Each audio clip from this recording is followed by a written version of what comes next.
Hello everyone! Again, this is Ate Ai, and for today's vlog, pag-aralan naman natin ang infinitive to pray.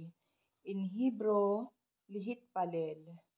Pag-aaralan natin kung paano natin ito sasabihin kapag present tense, past tense, and future tense according to the gender. To pray. In Hebrew, lihit palel. Present tense, pray.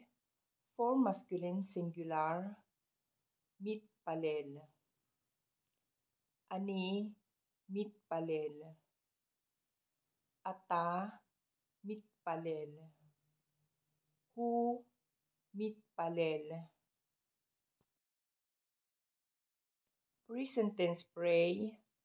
For feminine singular, mitpalelet.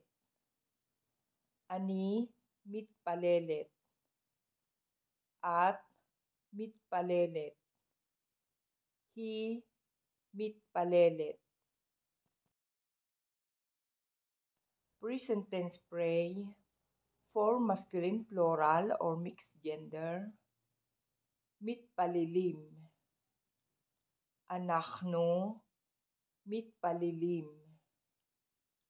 Atem, mitpalilim. Hem, mitpalilim.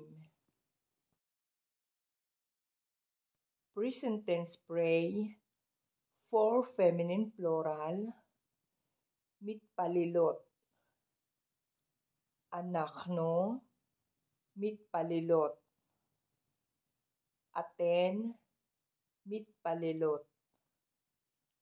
Hen, mitpalilot. Okay guys, ito naman kung paano natin sasabihin kapag past tense according to the gender. For past tense, prayed. Hitpalalti. Hitpalalta. Hitpalalt. Hitpalel. Hitpalila. Hitpalalno. Hitpalaltem. Hitpalalten. Hitpalelu. Hitpalelu. Okay, now pag-aralan natin kung paano natin ito sasabihin kapag future tense according to the gender. For future tense, will pray. Ani, et palel. Ata, titpalel. At, titpaleli.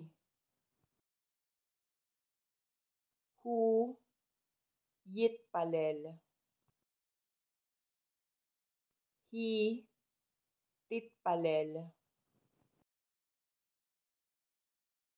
Anachnu, nitpalel. Atem, titpalelu. Aten, titpalelna. Hem, yitpalelu. Hen, titpalelna. Okay guys, ito naman po ang imperative or ang command. Imperative pray. For masculine singular, hitpalel.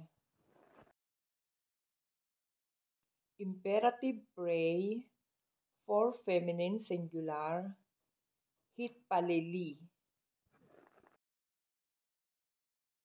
Imperative pray. For masculine plural, hitpalelu. imperative pray for feminine plural, hitpalel na. Okay guys, muli po dito natatapos ang vlog na ito at sana nag-enjoy kayo. At sa mga hindi pa po nakasubscribe, please subscribe na at huwag rin pong kalilimutan mag-like, share, and comment. Huwag rin po natin kalilimutan i-click ang notification bell para lagi kayong ma-notify kapag may mga bagong upload na videos. Guys, hamon-hamon to dali kulkim. See you on my next vlog. Lihit raot.